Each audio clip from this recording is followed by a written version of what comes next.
"But what about you?" he asked. "Who do you say I am?" Matthew chapter 16, verse 16. Jesus, when speaking to his disciples: "Listen, Simon, never forget. Just believe in yourself. Not in the Simon that I believe in, not in the Kamina that you believe in.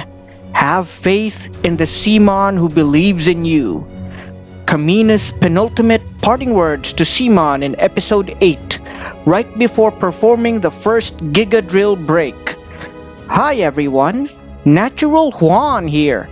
It's Sunday here where I am, and I thought to share some words of courage and faith to any and all who are willing to listen. No, this isn't your usual content that I make with tabletop role-playing games and stories and novels by Stephen King. This video is a bit more personal in nature and is mainly about religious and philosophical topics. If you are put off by this kind of content, I think perhaps you should just skip past this one and wait for my next video. Besides, things are depressing enough as they are with the situation in the world today, and I thought that a little faith and courage can go a long way. Anyway, this video will be mainly about Tengen Toppa Gurren Lagann, a truly awesome anime I've already discussed in a previous video about my 3 favorite anime. It's got just about everything you want in an epic anime, from giant robots, massive and awesome battles, hot girls, hot men, even hotter gay engineers, an unforgettable soundtrack, cheesy but endearing dialogue, and slapstick comedy. As a first spoiler, they even have giant robots that don't just tower above buildings and mountains. They have mecha that are easily the largest things in the known universe. But that's not all it is, mind you, friends and neighbors. It's not just about robots and their hot or cool pilots, brothers and sisters. No, it goes a lot deeper than that, and if you're like me and would like to know just a little bit more about the things you watch, then this is a video where I will reveal to you the hidden theme and tone of Tengen Toppa Gurren Lagann and how it affected me. Beware though, from here on out, this video pretty much spoils the anime entirely, so proceed only if you've already finished the anime once, or if you don't mind seeing the spoilers.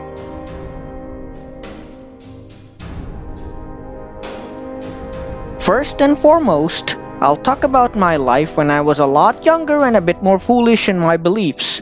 By the time I finished college, I was a little disillusioned with ideas of faith and Christianity.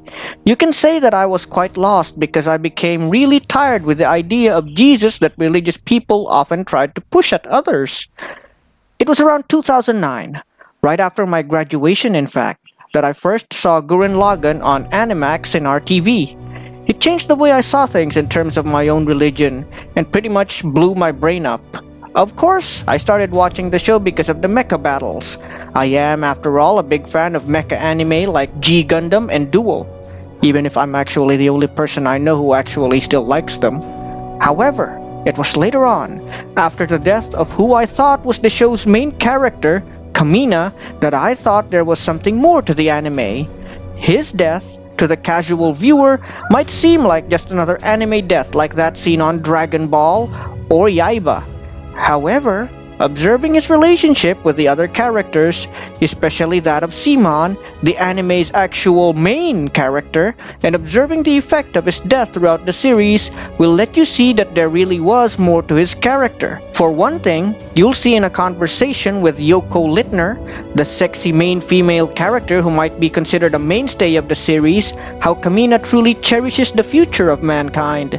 He goes on to tell her how he wants the children to live free from fear and not be constantly worried that some sort of disaster or judgment will befall them because of one reason or another. We also get to hear how he constantly encourages Simon, whom he sees as his little brother, to never give up and become a better version of himself. This reminds me of how Jesus in the Bible often placed particular importance to children and how one should always keep them from harm or corruption. There is also the fact that Jesus always tried to inspire his disciples to become better people, to the point that he made them leaders of the church after his sacrifice on the cross. Then of course there was Kamina's death. He died at the tip of General Thimilf's spear, much the same way Jesus died from the point of a centurion's lance. The resulting explosion from the damage after Thimilf's attack made a quite obvious, and not to mention towering, cruciform shape that all the other characters were able to see and recognize from across the battlefield. When all hope seemed lost and Team Gurren was on the verge of defeat, Kamina rose up for one last fight to help out Simon and the others. They fought bravely, and in the end, with Kamina's guidance, Simon was able to perform his first Giga Drill break, his most powerful signature attack, on Thimilf, Kamina's killer of all people. Then, after everything is said and done, Kamina dies for the second time and says a short, almost silly, but certainly heartfelt farewell to the team, especially Simon. This is almost parallel to how Jesus rose again after 3 days from the sepulchre, and then ascended to heaven to be with God the Father after bidding a farewell to his own disciples. There is also the fact that Kamina is remembered as a heroic leader of the empire that once oppressed humanity, in much the same way Christianity came to dominate the Roman Empire long after Jesus' death.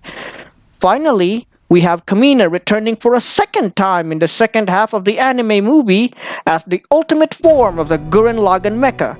This version of Kamina is larger than the Milky Way and dwarfs just about every other galaxy on the scene. The creators confirm that this is indeed Kamina resurrected, returned from the dead to fight a battle with the anti-spirals, who are pretty much the sworn enemy of humankind and other beings like them. This is again another parallel to how in the book of Revelation, Jesus will return in a final and more awesome form to fight off the evil one and those who side with them. There is also Simon, who in many ways is like Saint Peter in the Gospels, who was handpicked by the Messiah to lead their newly formed flock into victory. Simon began his career as just another kid digging holes in his underground village, right before he is recruited by Kamina himself. Much like Saint Peter, who was afraid to even just set foot on the waves that surrounded their fishing boat, Simon too was afraid of even just leaving his village, not knowing what was beyond. Rossiu, another member of Team Gurren, becomes similar to Judas Iscariot in a lot of ways. While he does betray the team's leader Simon later on in the series, it becomes clear that his motives are far from selfish, and he only does this because he knows that the civilization they've created would crumble if he did not choose a scapegoat that people would focus their anger on. He even tries to commit suicide later on, much like Judas did after Jesus' sacrifice, with the only difference that the former was stopped by the leader he himself betrayed. Viral, one of the many warriors employed by the villain at the start of the series, becomes similar to Saint Paul of the Bible, who, at the beginning of their career, were staunch enemies of the Messiah, hunting down his people wherever they found them. It is only later on, after the defeat of the Spiral King, that he mellows out somehow, and even becomes a protector of people, much to the surprise of the heroes in the show. Then, when Simon calls out for allies to join him in his battle against the anti-spirals, Viral becomes a strong ally to Team Gurren, piloting the mecha or robot Kamina once did.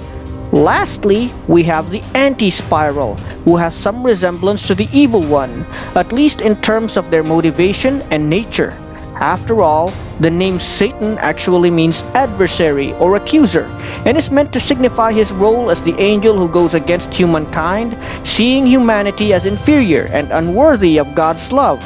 So do the anti-spirals oppose humanity and those like them, believing their ever-growing spiral power is dangerous to the universe, and thus either choose to annihilate such species or oppress both their population and spirits.